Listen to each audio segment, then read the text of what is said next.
नमस्कार, मैं हूं सुमित आजाद और आप देख रहे हैं ग्लोबी न्यूज। आप सभी लोगों के लिए एक बार फिर से बहुत ही महत्वपूर्ण अपडेट लेकर के हमारे साथ शामिल हैं इस लाइव में डॉक्टर तरुण कोठारी सर। तो बहुत बहुत स्वागत है एक बार फिर से डॉक्टर साहब आपका।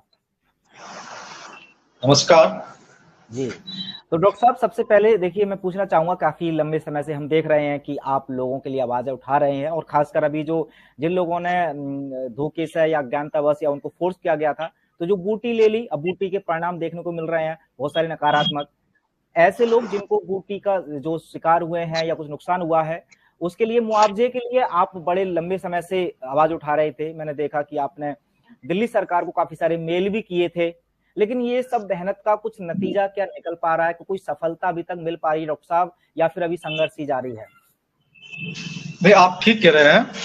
जिन लोगों ने ये अमृत बूटी ली है और जिनकी मृत्यु हुई है, या जो गंभीर साइड इफेक्ट है या माइल्ड साइड इफेक्ट है, उनको मुआवजे की मांग को लेकर के मैंने दिल्ली सरकार को 3 बार ईमेल किया था। हरियाणा गवर्नमेंट को किया था, राजस्थान गवर्नमेंट को किया था, देश के प्रधानमंत्री जी को किया था। ये देखिए, देश के प्रधानमंत्री जी को जो मैंने लेटर किया था, इनमें हमने उनसे मिलने का टाइम भी मांगा था कि हमें मिलने का टाइम दिया जाए। ये दोबारा दिखा देता हूँ, आप उसको देख लीजिए अच्छे से। तो हमने उनसे मिलने का टाइम मांगा था कि हमें लोगों का एक प्रतिनिधि मंडल आपसे मिलना चाहता है। तो प्रधानमंत्री जी के और ये साथ में दिल्ली के सीएम को एक लेटर लिखा था। ये तीसरा लेटर है मेरा, ये आप दिखाइए अपने दर्शकों को, ये मेरा तीसरा लेटर है। इसके मैंने पहला लिखा था 30 नवंबर 2022 को लिखा था, और दूसरा मैंने लिखा था 8 दिसंबर 2022 को, और तीसरा मैंने लिखा था 19 दिसंबर को जी। तो ये पत्र इधर उधर घूमते रहे डिपार्टमेंट वाइज, कोई इस पत्र को कहाँ भेजता रहा, कोई पत्र कहाँ को भेजता रहा। और अभी मेरे पास एक पत्र आया है, office of district magistrate, district north east government of NCT of Delhi. ये देखिए, ये एक पत्र मेरे पास आया है अभी जी। इस पत्र में इन लोगों ने मुझसे कहा है कि आप जो है पर्सनली आइए, और पर्सनली आकर के जो भी ऐसे आंकड़े हैं, जो किसी की मृत्यु हुई है या किसी का साइड इफेक्ट हुआ है, वो सारे आंकड़े, वो सारे तथ्य, वो सारे डॉक्यूमेंट्स हमको दीजिए। तो इन लोगों ने मुझे ये पर्सनली आने के लिए कहा है। तो ये एक अच्छा अचीवमेंट है, इसको मैं एक अचीवमेंट मानता हूँ। कहीं न कहीं हमारी बात घूम रही है सर्कल के अंदर। हो सकता है वो जवाब देने की स्थिति में नहीं हो, तो अलग अलग डिपार्टमेंट में पत्र को भेज रहे हैं।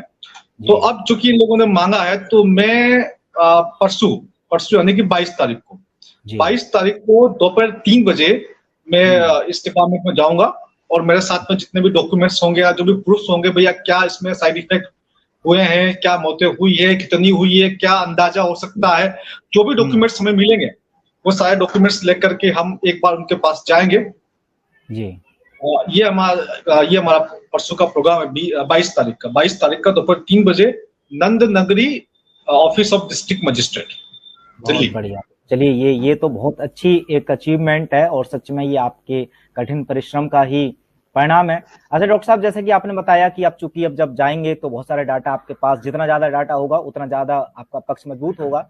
तो ऐसे में हमारे जो खासकर दर्शक हैं, वो भी बहुत सारे ऐसे हैं जिनके अड़ोस पड़ोस में या परिवार में या वो खुद इस चीज का शिकार हुए हैं। तो मैं जानना ये चाहता हूं कि ऐसे लोग जो इस वीडियो को देख रहे हैं, उनके परिजन में या कहीं से भी उनके पास डाटा ऐसा है जिस डाटा के अनुसार पता चल रहा है कि लोगों को इस बूटी के कारण ये नुकसान हुआ है, वो डाटा आप तक कैसे भेज सकते हैं ताकि आपका जो पक्ष है या हम सब लोगों का जो पक्ष है वो मजबूत हो और सरकार इस पर कुछ निर्णय ले? तो कैसे भेज सकते हैं डाटा आपके पास? मैं 2 फोन नंबर दे रहा हूँ, वो नोट कर लीजिए, और अपने आपके चैनल के माध्यम से जनता नोट कर लें। 8467822022, 8467822022, और दूसरा है 9990488080, 9990488080। इस पे आप बात करें, यहाँ पर कोई स्टाफ मिलेगा, आप संपर्क करें, और फिर वो आपको बता देंगे कि डेटा हमारे पास आप व्हाट्सएप से भिजवा सकते हैं, या जो भी वहां आना चाहे वो सब लेकर के, जिसके भी घर में किसी की मृत्यु हुई है या जिसके भी कोई गंभीर साइड इफेक्ट हुआ है, तो ऐसे सभी लोग अपना अपना डेटा इकट्ठा करके लाए कि कब वैक्सीन लगवाया, कब डेथ हुई, कब कौन सा साइड इफेक्ट हुआ, किस डॉक्टर को दिखाया, आपने कोई ट्रीटमेंट लिया। तो वो सब चीजें आप लिख के रहिए, हम लोगों ने मांग की है कि जिनको मृत्यु हुई है जी, उनके परिवार वालों को 100 करोड़ रुपए का मुआवजा दिया जाए, क्योंकि ये सब फोर्सफुली था। मतलब किसने जी, सरकार तो कहती स्वैच्छिक है, लेकिन ये बहुत कई तरीकों से फोर्स किया गया था। तो डेफिनेट उनके परिवार वालों को 100 करोड़ रुपए का एक मुआवजा मिले, और जो गंभीर साइड इफेक्ट हुए हैं उनको 50 करोड़ रुपए, और जो मामूली से लेकर के मीडियम या गंभीर तक है उनको 1 से लेकर के 50 करोड़ रुपए का ये मुआवजा मिले। ये हमने मांग रखी है सरकार के सामने। तो ये इस अमाउंट का मुआवजा आप लोगों को हम दिलाएंगे, पूरी कोशिश करेंगे। तो आप लोग अधिक से अधिक इसमें सहायता कीजिए, मदद कीजिए, और अधिक से अधिक डेटा आप अपना भी इकट्ठा कीजिए, और आपके आस पड़ोस में किसी का हुआ उनसे बात कीजिए, चर्चा कीजिए। जो भी डेटा आपको मिले सब डेटा लेकर के आप लोग 22 तारीख को नंद नगरी आए। बिल्कुल, डेफिनेटली। तो चलिए, ये तो दर्शकों को इन्फॉर्मेशन मिली गई होगी कि जो भी अगर डाटा आप भेजना चाहते हैं, डॉक्टर साहब की कॉन्टैक्ट नंबर मैंने वीडियो में भी शो कर दिए हैं, यहाँ से आप कॉन्टैक्ट नंबर सेव करके संपर्क कर सकते हैं।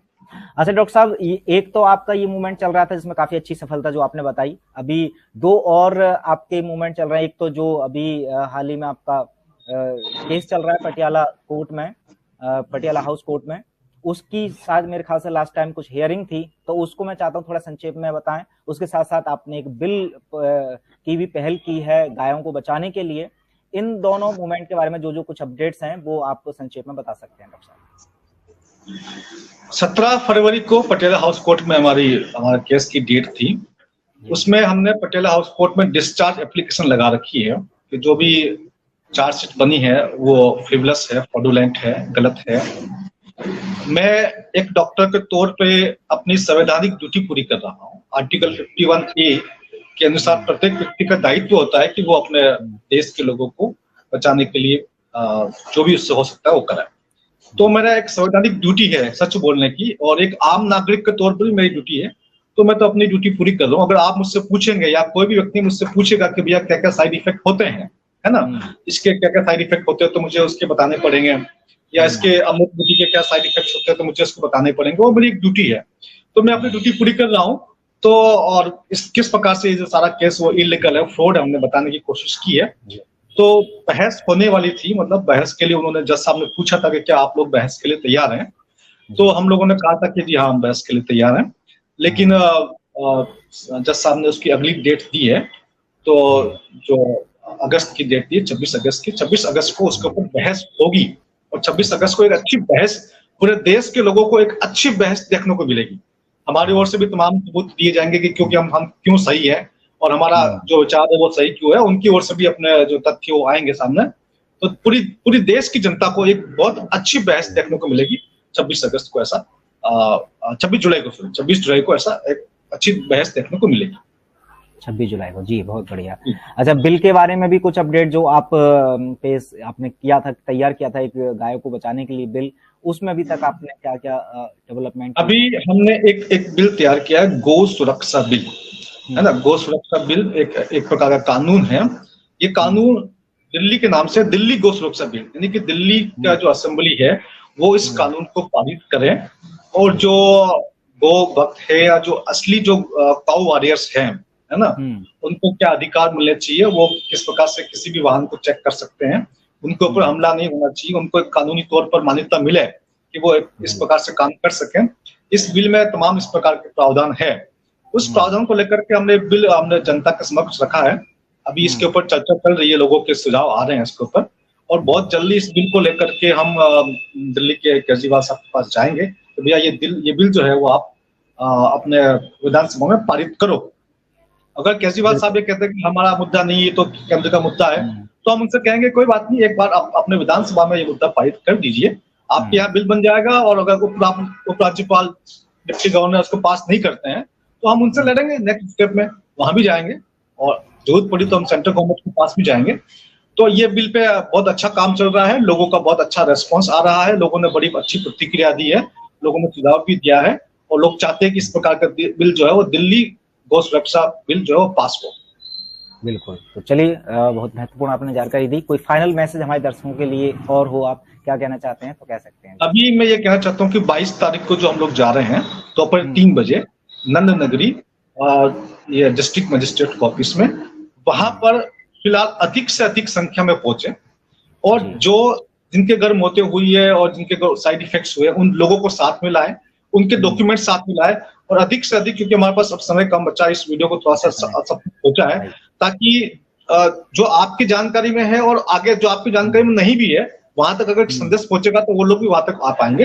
अगर हम एक बड़ी संख्या में जाते हैं और बड़ी संख्या में डॉक्यूमेंट्स देते हैं, तो इतने साइड इफेक्ट हुए, इतनी मौतें हुई है, तो निश्चित तौर से सरकार को हम अंडर प्रेशर ला सकते हैं और लोगों को जो उनका जो उचित मुआवजा है वो दिलवा सकते हैं।